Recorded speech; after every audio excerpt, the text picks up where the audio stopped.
Hello friends, કેમ છો? બધા મજામાં છો?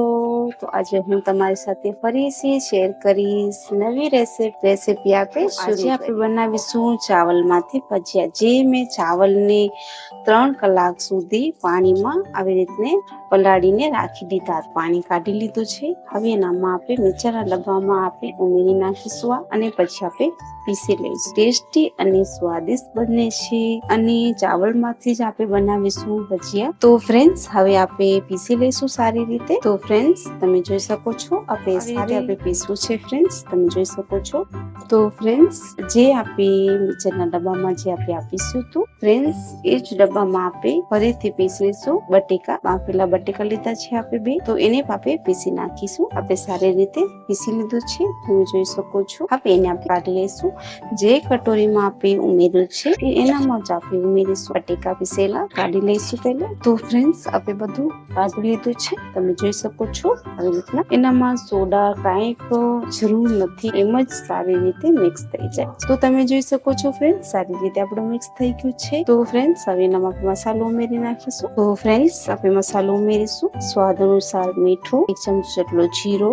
તો ફ્રેન્ડ્સ, હવે એનામાં આપણે ઉમેરીશું લીલા મરચા. જે આપણે તીખા લીધા છે, મીડિયમ સાઈઝના છે પણ તીખા. તો આ બધાને આપણે મિક્સ કરી નાખીશું. સોડા પણ એનામાં ઉમેરવાની કાંઈ જરૂર નથી ફ્રેન્ડ્સ, અને ક્રિસ્પી અને ટેસ્ટી થાય છે. તો તમે જોઈ શકો છો, આપણે સારી રીતે મિક્સ કરી નાખ્યું છે. હવે એને આપણે તાળીશું. તો આપણે મિક્સ કરી નાખ્યું છે. તો ફ્રેન્ડ્સ, હવે આપણે જોઈ લઈશું. આવી રીતના આપણે થોડુંક ઉમેરીશું અને જોશું ગરમ થયું છે કે નથી થયું તે. તો થોડું ગરમ થયું છે તેલ આપણું. હવે એનામાં આપણે ઉમેરીશું.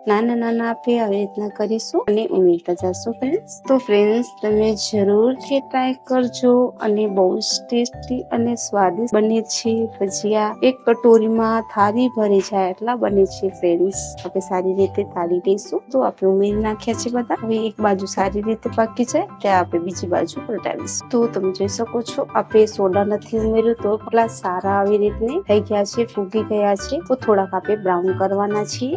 બ્રાઉન થઈ જશે તો એ સમજી જજો કે આ ટેસ્ટી અને સ્વાદિષ્ટ ભજીયા થઈ ગયા છે તૈયાર. નાની તમે ભજી પણ કહી શકો છો. ફ્રેન્ડ્સ, તમે જરૂરથી ટ્રાય કરજો. અને આપણા ચાવલ જે આપણે બનાવીએ દાળ ભાત, તો ચાવલ ભાત આપણે વધી જાય ને ફ્રેન્ડ્સ, તો એને પણ તમે પીસીને આવી રીતના તમે બનાવી શકો. તો થોડાક તમે જોઈ શકો છો પોતે આવી રીતના ફૂગી ગયા છે. તો ફ્રેન્ડ્સ, થોડાક બ્રાઉન થઈ જાય ત્યાં સુધી આપણે એને પકાવીશું. તો ફ્રેન્ડ્સ, જરૂરથી ટ્રાય કરજો. ફ્રેન્ડ્સ, તમે જોઈ શકો બ્રાઉન કલરના થઈ ગયા છે અને બિલકુલ ચોખાના આપણે ભજીયા બનાવ્યા છે. લોટનું પણ જરૂર નથી, ચણાના લોટનું પણ કાંઈ જરૂર નથી, તમે જોઈ શકો છો. તો સારી રીતે આપણે ચોખાના ભજીયા બની ગયા છે ફ્રેન્ડ્સ. તો તમે જરૂરથી ટ્રાય કરજો અને બહુ ટેસ્ટી અને ક્રન્ચી થાય છે ફ્રેન્ડ્સ. તમે સોસ સાથે તમે એને જમી શકો છો કે ચટણી હોય તો પણ ચાલશે. તો ફ્રેન્ડ્સ, તમે જોઈ શકો છો ટેસ્ટી અને સ્વાદિષ્ટ ભજીયા તૈયાર. તો ફ્રેન્ડ્સ, તમને સારું લાગવું હોય ચેનલને લાઈક અને સબસ્ક્રાઇબ કરજો. અને ફ્રેન્ડ્સ, ફરીથી તમારી સાથે હું શેર કરીશ નવી રેસીપી સાથે. ત્યાં સુધી સ્વસ્થ રહેજો, ધ્યાન રાખજો. ધન્યવાદ ફ્રેન્ડ્સ.